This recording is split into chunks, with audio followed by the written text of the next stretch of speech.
So hello and welcome to today's webinar, where we're going to be discussing what kind of educational leader do you want to be, which is going to be a discussion around educational leadership with our panel. We're delighted that you've been able to join us, our audience from across the world today, and we'd love it if you'd introduce yourselves in the chat and let us know where you're from and what you're looking forward to about today's webinar. I'll start us off.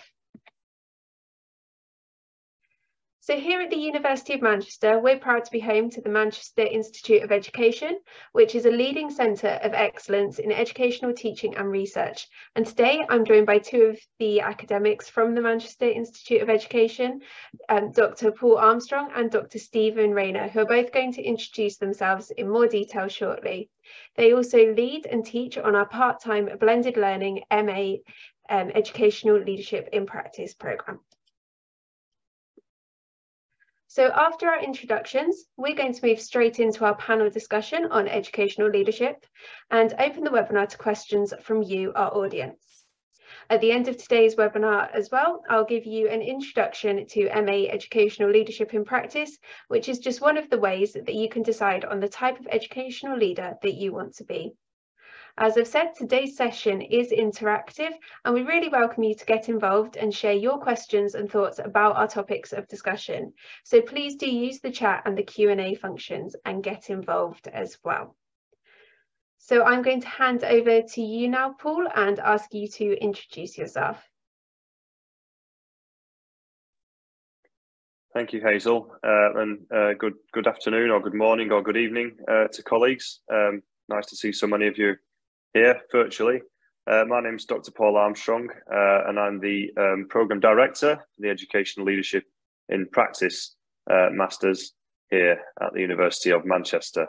A little bit about myself. I've got quite a long history of working on Masters programmes, working with aspiring and early career leaders in schools and other educational professional settings. Supporting them with academic study and master's level study specifically.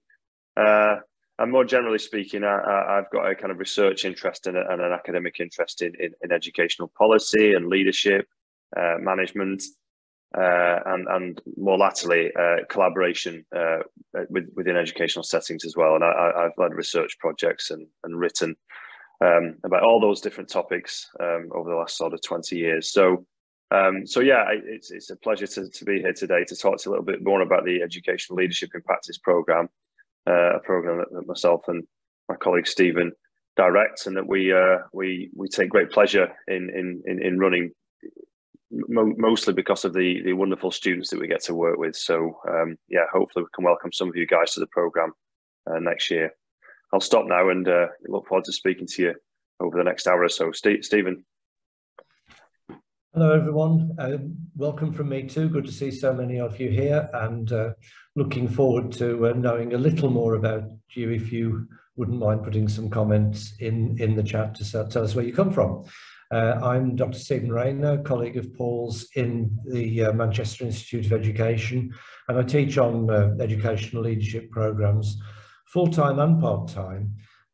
But particularly on programmes that are designed for students who are studying part-time alongside their busy daily commitments at work as well. And that's what the Educational Leadership in Practice programme is particularly designed for. Have experience of teaching in schools in England and also now in higher education. That's me. Thank you. Back to you, Hazel. Okay, that's great. Thank you both for introducing yourselves as well. And I can see that the chat should now be working. I'm sorry that wasn't working straight away. If you're still having problems, then please do let us know. So I'm just going to quickly introduce myself. I'm Hazel, and I'm one of the course advisors here at the University of Manchester. So my role is to support prospective students from a range of our courses, but this includes our part-time and blended learning MA in Educational Leadership in Practice.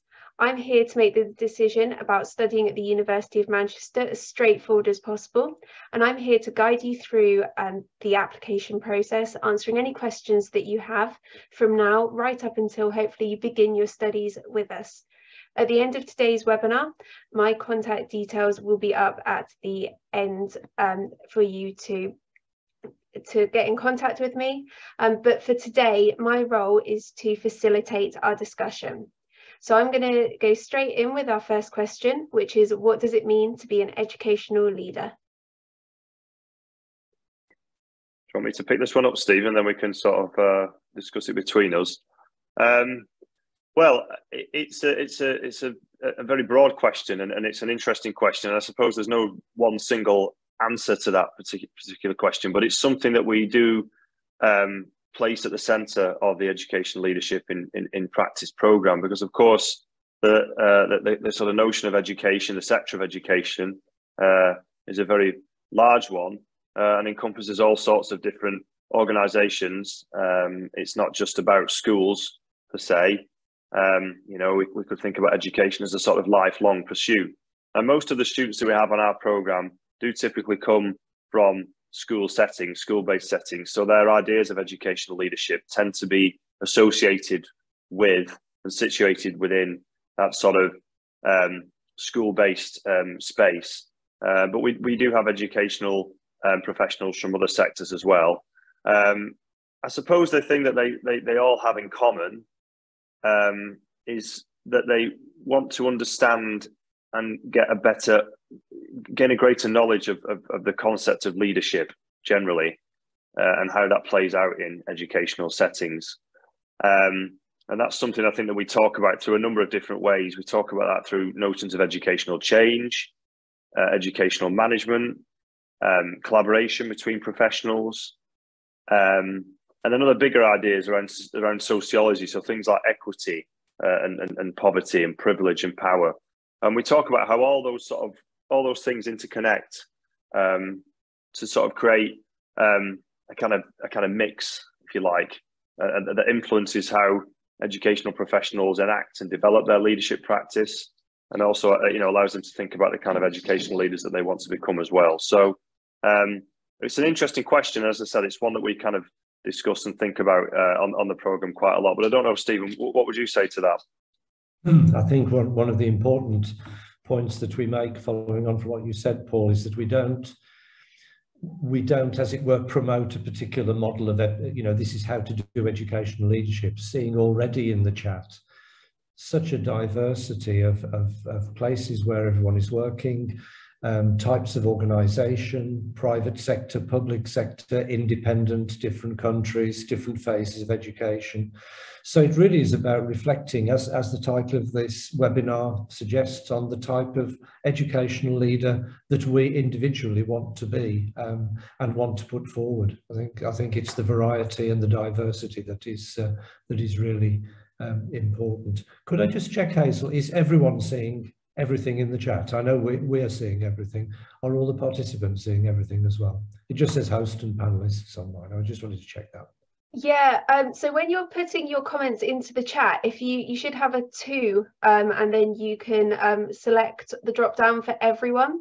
So you can send messages to just myself, Paul and Stephen, but if you'd like to share your insights with everyone, then please do just use the drop down list and select the everyone option so that everyone can see your questions and your comments as well. So thank you both for answering the first question as well, and I'm now going to move on to the second question, which is, why is educational leadership so important? Stephen, do you want to go first on this one? Stephen, you go first. Yeah, go ahead. This is a question that we're very keen to get some response from our participants on, actually, why you think educational leadership is important, because we look in the course of the educational leadership programme, we look at aspects of educational leadership such as creating a positive learning environment. You can see the poll there. Improving outcomes and so on. I'm not sure whether you wanted me to anticipate everyone's replies to this, Hazel, or to give you some views myself, because obviously you and Paul and I all contributed to adding to this list to prompt some discussion.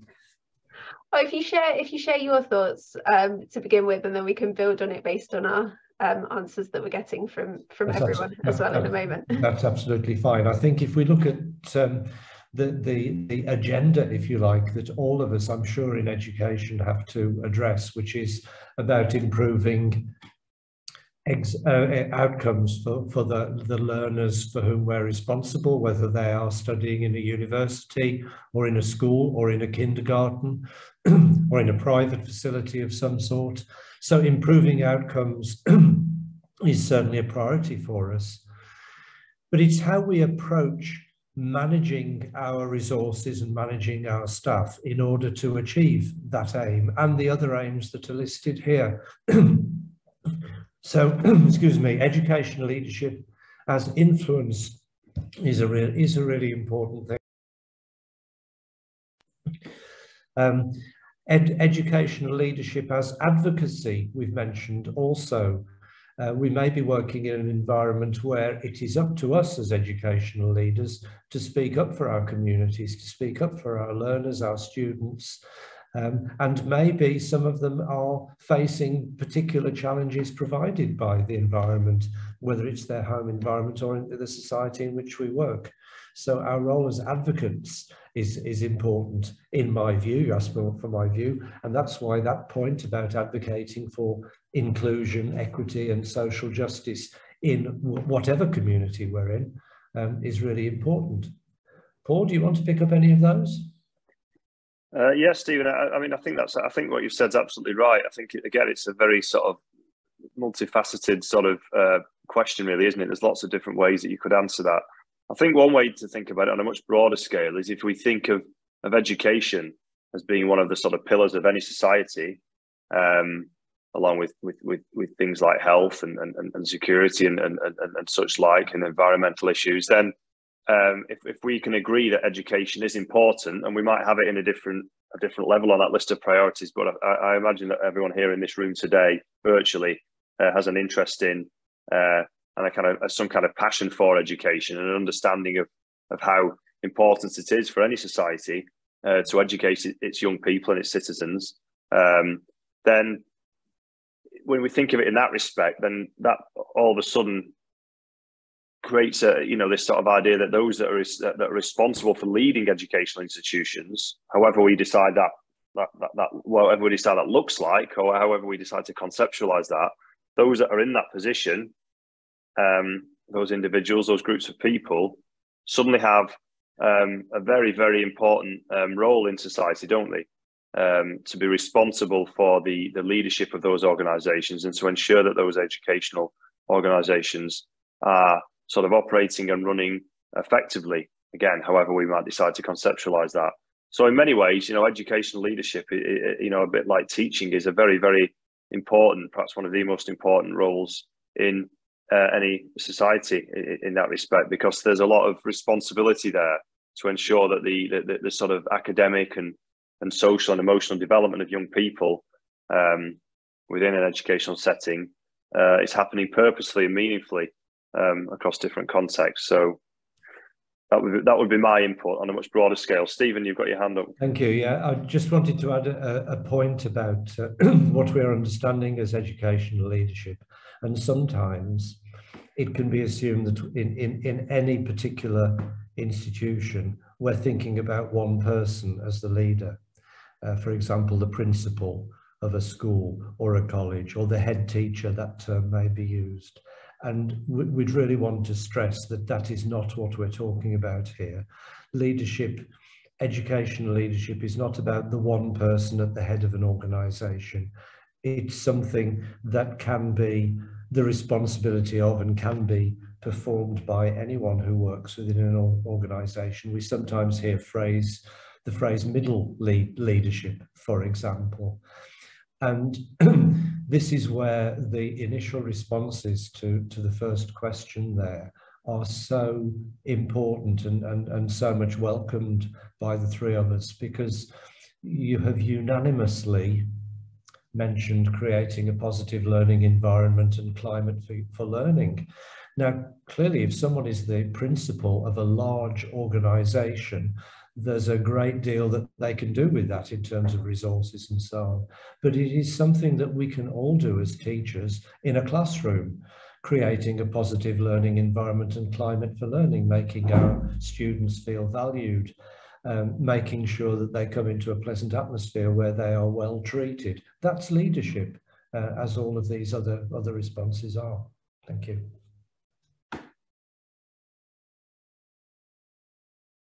Yeah, no, and that's absolutely brilliant. Thank you, and thank you as well to everyone for taking part in the poll as well. It's really great to get your input and to see how you voted, and to see what you think makes educational leadership so important as well. So we're really grateful for the participation, and there'll be another chance to participate and answer another poll in a little bit as well. I'm going to move on to the next question now, which is, what types of educational leaders are there? Well, if you read if you look at the kind of contemporary literatures around leadership, and we don't necessarily have to look at educational leadership for this. You don't even have to have access to any of the academic journals into educational leadership and management to be able to access this. You could pick up any book on leadership from any of your local bookstores or on one of the various outlets online, and you'll find a whole host of different models and different types, different ways of doing leadership, leadership that sort of emanates from an individual like that Stephen referred to before, leadership that's dispersed amongst lots of different people, leadership that focuses on particular aspects like individuals or context or transactions, or it might be focused on environmental issues, for example. So leadership that prioritizes specific things, specific issues. And then, you know, if you start to dig around into the more academic leadership literature into leadership, you'll find much more sort of complex and in-depth concepts and ways of thinking about leadership that related to different theories, social theories and psychological theories like trait theory or race theory or queer theory, or theories around sort of management. There are a whole host of different ways of thinking about leadership, and it's a great question actually, because I think what the ELIT program does, and Stephen's already mentioned this, is that we don't train people how to be leaders. This isn't a training program. Lots of training programs out there on the market. This isn't one of them. We don't train leaders how to do their job.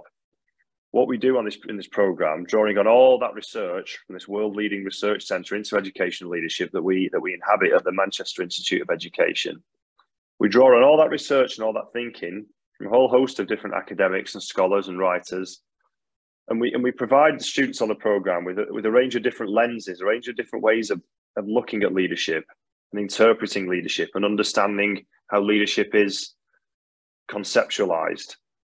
And then we allow you time and space to reflect upon your own leadership practice through those different lenses, for you to be able to decide the kind of leader that you think you might need to be in a way that's the most appropriate and purposeful for your context. And I think that's probably the most important thing, really, in thinking about the kind of leadership that you might want to be, the kind of leader that you might want to be, or the kind of leadership that you might want to enact, or the approach that you might prefer to take.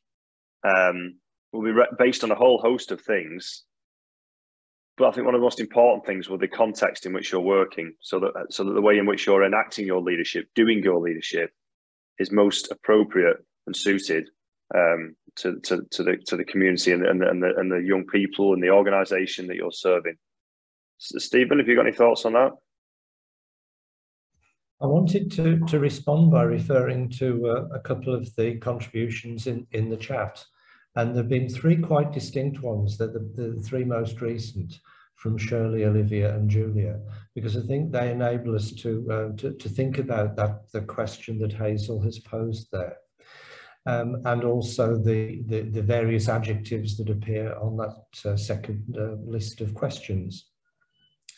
Now, what Olivia has referred to is looking to be an educational leader that's able to give sustainable and professional support and connect to stakeholders across the community.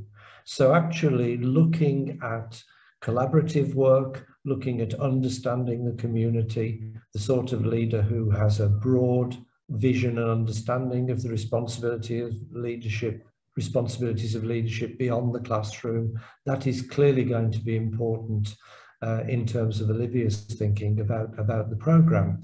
A leader with a broad vision who can see the opportunities of collaboration, maybe. And then Julia talks about strengthening management skills, understanding how to deal with certain situations that occur in the workplace. Now, although this is not a skills-based program in terms of management skills, it is an understanding-based program in terms of leadership. And one of the opportunities that you get on actually 3 occasions through the course units on educational leadership in practice is to examine practice in your own institution. 3 of our units encourage you to do that. So, of course, you base that within the sort of literatures about leadership that Paul has referred to there, but they are practically based, problem-solving, reflective activities based on your own practice, because this is a program that is designed for those who are in practice in educational leadership in whatever form. So there will be opportunities to strengthen management skills and to understand the implications of various situations, problems, challenges that come along with management of change. And then finally, Shirley has mentioned studying more about how to be an education leader and start my own Chinese teaching brand. That sounds quite entrepreneurial to me, and you can see entrepreneurial is one of the types of education leader. Now, I haven't suggested there that Shirley and Julia and Olivia fit into one of those boxes. No one is exclusively any of those things, but it's a range of skills and approaches and dispositions that we could all develop according to our need as educational leaders.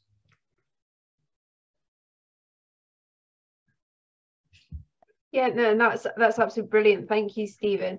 And just looking at these results here, just seeing that it's quite interesting to see the different spread. Obviously, you only had the choice to choose one, so you're choosing the one that most applies to you all. And I noticed that compassionate has come out as the main choice there, and then sort of closely followed by visionary as well. So it's really interesting to get all of your different opinions, and as well to Julia, who's also just said about reflection as well in the chat, and to be a reflective leader as well. So it's really interesting to see the type of leader that you believe you are, or you're aspiring to be as well. And just want to say thank you as well to everybody who's just taken part in that poll before we move on to the next question. So the next question that I have here is, what ways can you find out the type of leader that you are, or start working to become the type of leader that you want to be? Stephen, do you want me to take this one? Yes, please.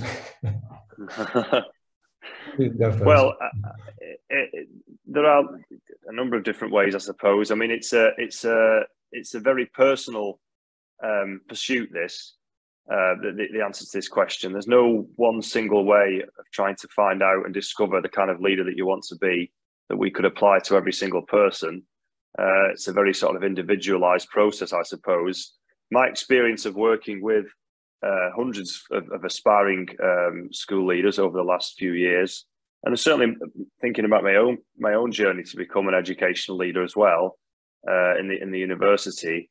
There've been a number of different ways in which I think I've been through that journey of kind of discovery, if you like, and started to understand the type of leader that perhaps I am and that I want to be, and that's most appropriate for who I work with and my own sort of dispositions and personality. And so part of that is reflection. You know, it's that word that's just been put in the chat. It's really, really important, I think, to reflect on who you are as an individual, the journey that you've been on, the route that you've taken to the position that you're in, and why you're there, your motivations, why you want to work in the role that you're doing, why you're in that profession.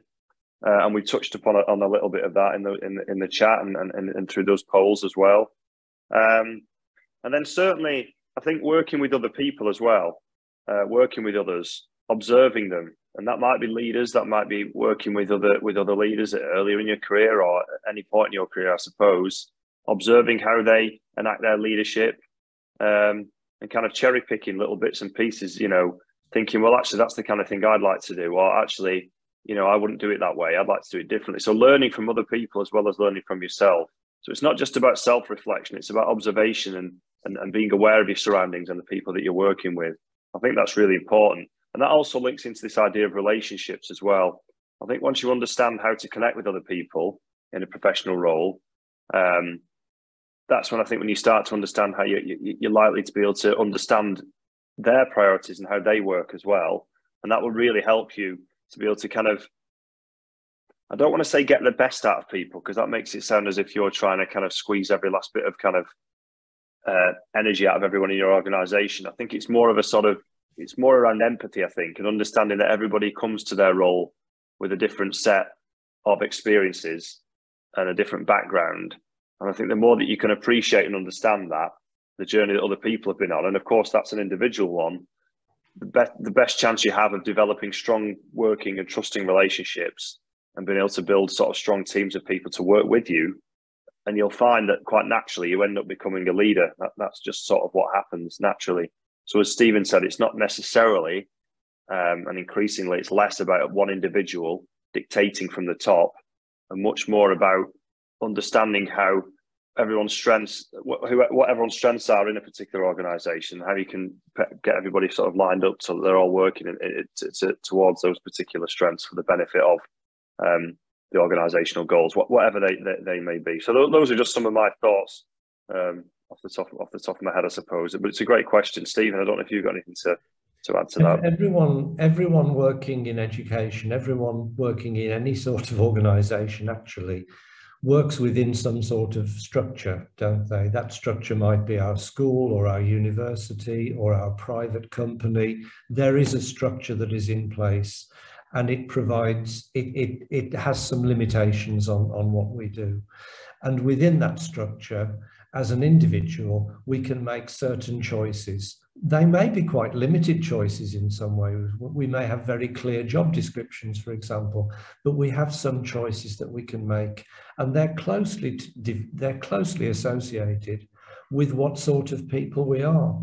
And so we can make choices how we behave, how we treat people. It's great to see the word compassionate coming so high on the list. Collaborative as well was there, but actually, as the more senior we are as leaders, the more opportunities we have to influence other people, to act as a role model, to encourage people, to support them, to support their professional development, and really leadership as in the sense of dealing with people. It was really interesting that you went more for the people skills than the data skills and all of that.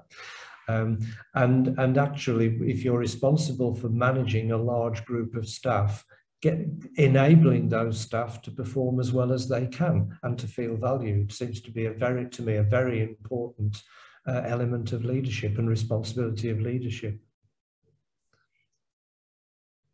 Yeah, and that's brilliant. I was going to just touch on that as you've just said there, Stephen, as well. It was really nice to see how many people selected this sort of the key skills and the type of leader that related to nurturing and looking for the best in people. And that was a really lovely insight to get into our audience today as well. So thank you everyone for answering so openly and honestly to that question.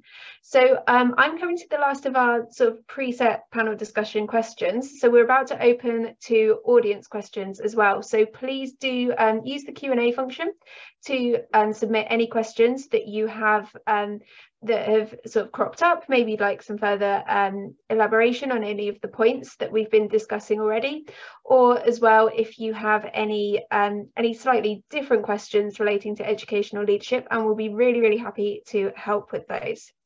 So the last of our preset questions here, and we're thinking back towards our MA Educational Leadership and Practice programme, and how does that course help develop leadership skills for people?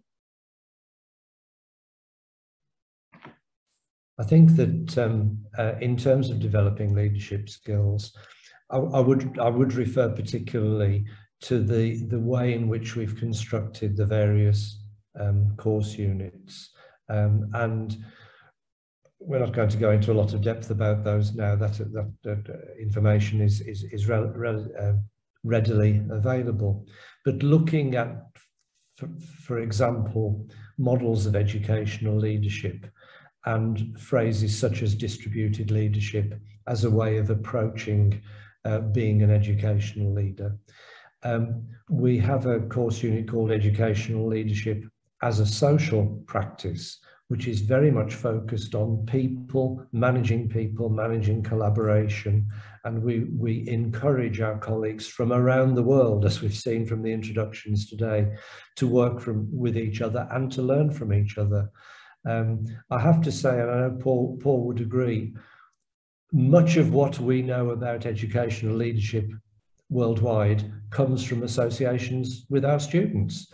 We learn about different environments, we learn about different policy regimes in different countries from that, and sharing those experiences as a way of understanding about problem solving in education leadership is just so valuable.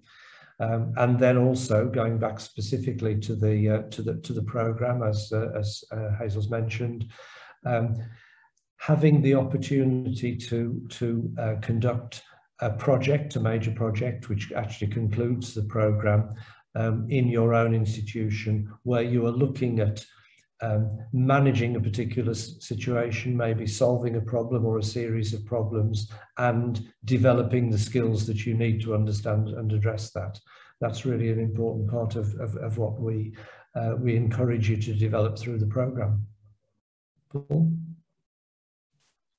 Yeah, I think that's right, Stephen, and I think I would refer back to slightly at least to the response that I gave to the previous questions, that I think we have lots of opportunities within the program for students to not only read about and learn about and think about different concepts and ideas and research and theory in relation to education and educational leadership, but then lots of opportunities for them to reflect on their own professional background and practice, and interpret that through those different theories and different bits and pieces of research and different ways of thinking.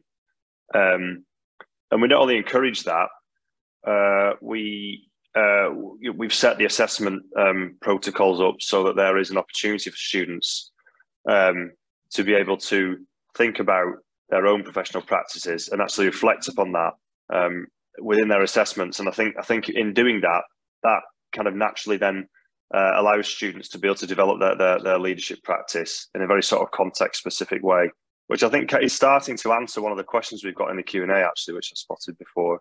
It picks up Alex's question, Paul. Yes, and just to look at that now, I guess everyone can see Alex's question: how does the course navigate the broad variety of educational contexts? To what extent can the course be personalised?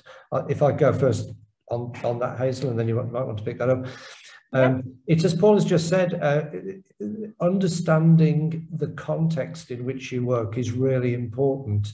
There's a huge diversity and richness, as I've mentioned before, but the program does have a mixture of the theory, if you like, which we would argue can enable you to reflect on educational leadership wherever that practice is, but also very specifically doing research in your own institution and getting peer review of that from colleagues who work in different contexts. Just to take one example, a brilliant partnership between 4 colleagues who've worked together this year, one in higher education in Colombia, one in a school in Uruguay, one in a privately funded cross-school institution in Russia, and one in a in a primary school in Nigeria.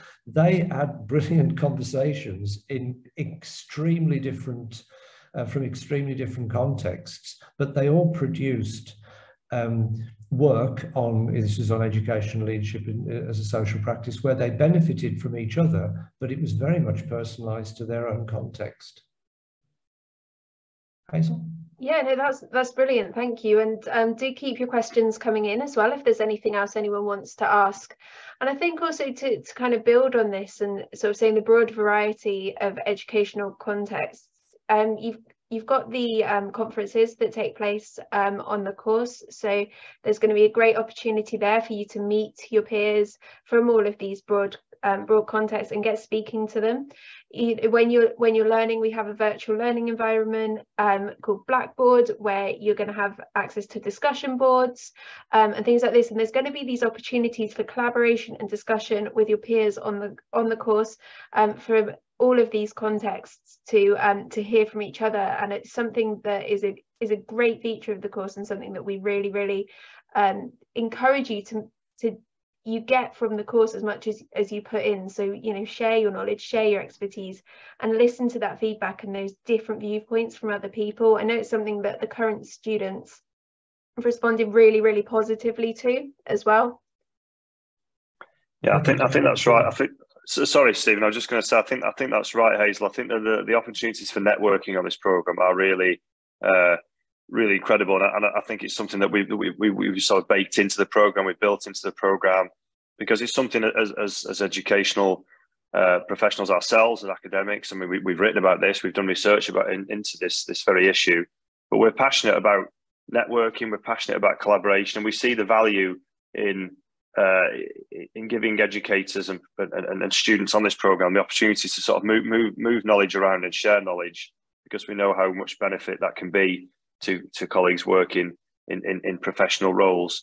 But if I could just link that back to Alex's question about the notion of personalising the programme, and I think it's important, because at every juncture we've tried our best to be able to create a programme that is at once kind of broad and allows students to be able to see and understand the different ways of thinking about educational leadership, and we talked about those at length today.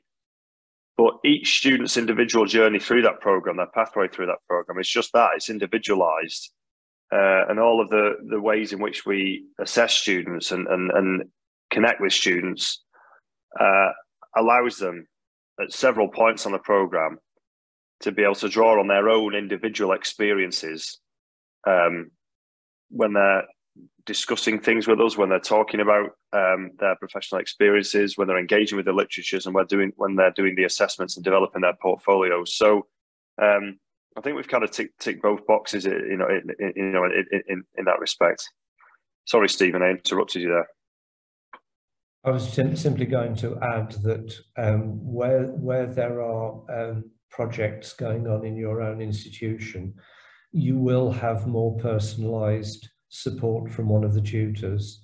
Although we are by definition distant, really, other than at the conferences, we are very much available to support. So there will be a group tutor for one or two of the course units, and for the final project you'll have an individual supervisor, one of the team of tutors, who will support you personally with your own project. So it isn't just about working with each other. That's an important part, but it's also working with your tutors as well as individuals. That's brilliant. Thank you both so much for your input and your feedback to Alex's question as well. So another question that I know is very popular with our audience that we get asked a lot is, do you have to already be an educational leader to benefit from studying this programme?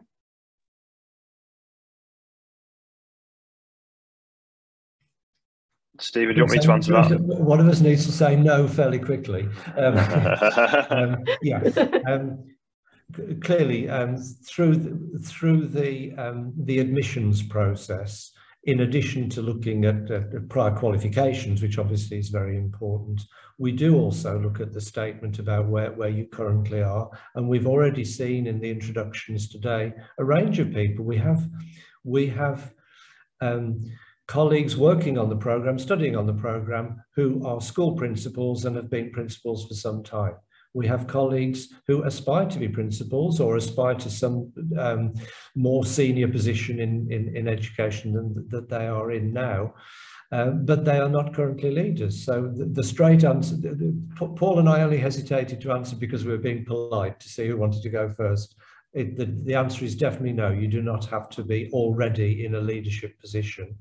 What the programme aims to do is to encourage you to think about being in a leadership position. To be honest, you might study this programme for 2 years and think, actually, I don't think I want to be an educational leader after all. It's too hard, or it's too complicated, or I'm happy where I am. That's absolutely fine. Clearly, we would expect you to understand leadership and learn enough about leadership to want to aspire to going for more senior posts. Yeah, I think that's right, Stephen. I think there are lots of different ways you can kind of think about that. You might be an aspiring educational leader without actually having a formal educational leadership position, and you're likely to meet other colleagues on the programme who are in the same position as you, albeit in different contexts. So again, great way to sort of network and understand and work with other colleagues who are in a similar position to you that might have similar ambitions. So that's a great opportunity. But equally, I think what's great about this programme is that you will be working with and alongside and networking with and collaborating with students who are in established leadership positions already, from who you can learn and from as well. And I think that's another great opportunity about this programme, that we don't discriminate. You know, we do welcome educational professionals from all rungs of the ladder, if you like, all spots on the totem pole, if you want to think of it in a hierarchical concept. And everybody learns from each other. Everybody's got an experience and a kind of professional or personal journey they can share. And so I think, you know, in that sense, it makes the programme so much more diverse, not just in terms of the whereabouts in the world the students might be from, which, as you've seen from the chat today, in just this little group, we've got a whole range, but also from the different roles, professional roles that they occupy as well. So. That's great. Thank you so much. So I think that takes us quite nicely into the next section. So I'm just going to give you a brief overview and introduction to the course if you're not already familiar with it. So MA Educational Leadership in Practice, as we've already touched on, is a part-time online and blended learning course, which is taught here in Manchester and from our international centres as well, which are based in Dubai, Hong Kong, Shanghai and Singapore. So from each centre, you receive the same high-quality Manchester education as you would studying here on campus in Manchester, and that's something that we're really, really proud of. You'll be learning from academics such as both Paul and Stephen and a number of their colleagues as well in the Manchester Institute of Education. What makes this course a blended learning programme is that you attend 2 3-day conferences per year, and those are hosted at each of the international centres as well. And for that reason, we always ask you to apply to the centre that is closest to you geographically to maximise your chance and your opportunities to take part in these conferences and get the most out of that. At each of the centres as well, there is a dedicated team there to support you and help guide you through the studying the programme, and that support is also available from us here in Manchester as well. So each of our units is taught online, one at a time, through our virtual learning environment Blackboard, and learning materials and deadlines are released at the start of each unit to help you plan your time effectively. We anticipate that you're going to need to spend about 15 to 20 hours per week on your study, but the exact time that you need to spend obviously depends on you as an individual and your learning style, and how you kind of take in information and how you choose to study. The course in total takes about 24 months to complete, and I know that something a lot of our students are always quite happy and a little bit relieved to hear as well is that it's not exams on this programme. All of it is coursework based as well. You can see here the link to the course page, www.manchester.ac.uk/ELIP. And that's where we hold all the most up-to-date information about the programme as well. And in the chat as well today, I have put links to our most recent Course Insight webinar, which is a more detailed look at the programme itself and how you're going to learn on it as well. And so really that sums up everything that we are going to cover today. I've just got one final poll for you all. Don't worry, we're not going to be sharing the answers to this with everyone, but if you just want to let us know if you've got any further questions or would like someone from the team to contact you, then you can use this poll to do that. So all that's really left for me to say is to say thank you very much to everyone for attending, for sharing your thoughts and opinions throughout. It's been absolutely brilliant to hear from you. It's been brilliant to get that input, and as well to both Paul and Stephen for your insight into educational leadership today. It's been really, really interesting. I've really enjoyed it, and I hope that that's also reflected from our audience as well. If you don't want to fill in the poll that I've just launched, then you can also contact me with any further questions using studyonline@manchester.ac.uk, and just a reminder of the link there to the course webpage as well. So if there's not any further questions, all that's left for me to do now is to close today's webinar. So I just want to say thank you. Sorry to speak over you, Hazel. There is one. Oh, we had just have one more pop through. Yeah, I've just seen it. If I could look at that question, and I think it is helpful that it's an anonymous attendee, because it means that I'm not giving too personal an answer there. And I think probably not everyone can read that, but it's about the question of whether this programme is an alternative to a PGCE in an individual case. It isn't an either or. I think in terms of whether Educational Leadership Practice MA would be an appropriate programme for you to study, then you can see what the content of the programme is, and there is no reason to discourage you from following this programme. It would be of value to you in terms of your ambition to lead in education outside of the classroom, maybe across a group of schools.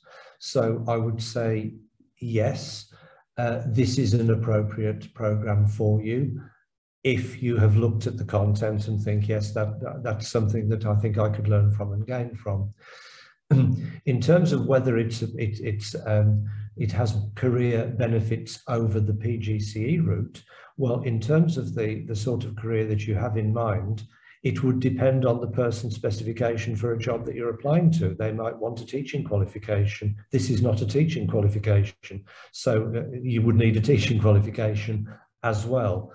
So I can't say do one and not the other. You might need to do both, depending on the sort of role that you're seeking in education. Certainly, educational leadership in practice would develop your thinking about educational leadership across schools as well as within schools. Hazel? Yeah, no, that's brilliant. Thank you, Stephen. Yeah, sorry, that just popped up as I was closing it. Yeah. So for this person as well, if I noticed you've mentioned here that you're based in the UAE. So if you want to get in contact with me, I'm happy to put you in contact with my colleagues in the Dubai Centre, and they'll be really happy to help you and answer any of your questions as well. So if there's not any further questions, what I can do is I'll finish off today's webinar. I just want to say a huge thank you to you all as well for taking part and for getting so involved in the webinar. It's been really, really great to get your insight as well as that of Paul and Stephen. So I really hope to hear from you all soon. And thank you very much for attending today.